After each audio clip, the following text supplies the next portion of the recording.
Il ne faut pas vous y tromper, bien-aimés. Nous ne sommes pas des machines. Et pour administrer l'univers, Dieu ne va pas nous mettre en place comme une pièce de mécanisme. Il y a des gens qui croient atteindre le summum de l'humanité en déclarant qu'ils ne sont après tout qu'une roue dans l'engrenage. Que fait-elle, cette roue? Elle marche quand tout le reste marche. Il faut qu'elle tourne avec tout son entourage. Non, bien-aimés, vous n'êtes pas une roue dans l'engrenage. Notre Dieu nous a choisis pour faire de nous des centres de son intelligence spirituelle, pour que nous en venions à le connaître, lui, directement et personnellement. Sans être pour cela détachés les uns des autres, nous devons connaître le Seigneur pour notre propre compte. Si nous sommes tous gouvernés par le même esprit, nous ne tirerons pas chacun de notre côté. Il y a un seul esprit, et si cet esprit a le champ libre en chacun de nous, nous travaillerons tout naturellement d'un commun accord. Ce que Dieu attend de ses enfants, c'est que chacun d'eux devienne un foyer d'intelligence spirituelle, un lieu où ils puissent partager avec eux sa propre connaissance des choses.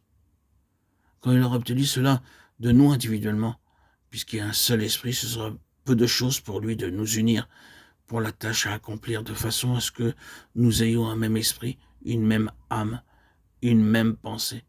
Alors, mais alors seulement, il aura à sa disposition l'instrument dont il a besoin pour gouverner le monde dans son règne à venir. Instrument intelligent qui a appris sur le chemin ardu de l'expérience à lire comme dans un livre ouvert dans le cœur de son Seigneur. Pour en arriver là, il y a un sens spirituel, une faculté de perception et de compréhension qui est indispensable.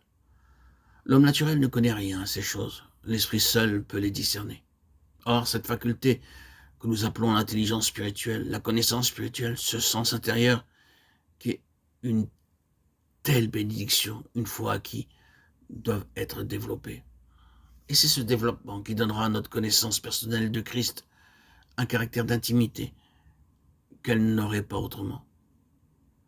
Chaque expérience sur ce chemin nous plonge dans un abîme nouveau, qui est chaque fois un peu plus profond, et qui nous oblige chaque fois au même aveu d'impuissance.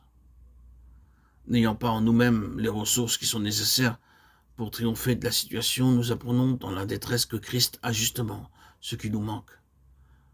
Nous le prenons de sa main, et c'est ainsi que chaque extrémité est pour nous une occasion de croissance, de par la nécessité où nous sommes de recevoir de Christ quelque chose de plus.